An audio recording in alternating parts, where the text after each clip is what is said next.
Berabad-abad sebelum desa Air Mati berdiri, wilayah itu hanyalah rawa luas yang diselimuti kabut sepanjang tahun. Warga dari desa-desa sekitar menyebut tempat itu tanah sunyi karena tak pernah ada burung yang terbang di atasnya dan siapapun yang masuk jarang kembali. Di tengah rawa itu tinggal seorang perempuan tua bernama Rawing. Ia hidup sendirian di gubuk bambu, ditemani seekor burung gagak hitam.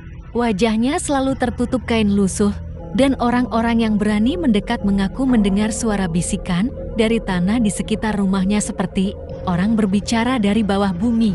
Tak banyak yang tahu siapa sebenarnya Nini Rawing.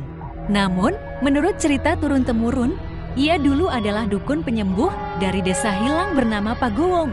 Ketika desa itu terserang wabah aneh yang menewaskan banyak orang, Rawing berusaha menolong mereka dengan segala cara.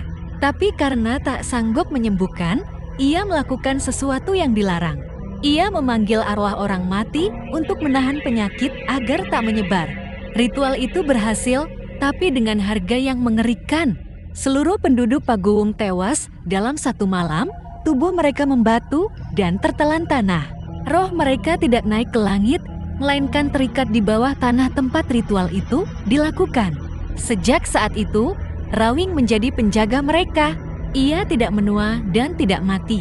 Setiap malam, ia berjalan di atas rawa, membawa kendi berisi air dari kubur masal itu dan menaburkannya ke tanah agar arwah-arwah tetap tenang.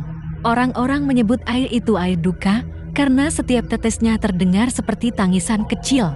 Rawing menamai tempat itu air mati sebab ia tahu tanah itu menangis bersama jiwa-jiwa yang ia tahan.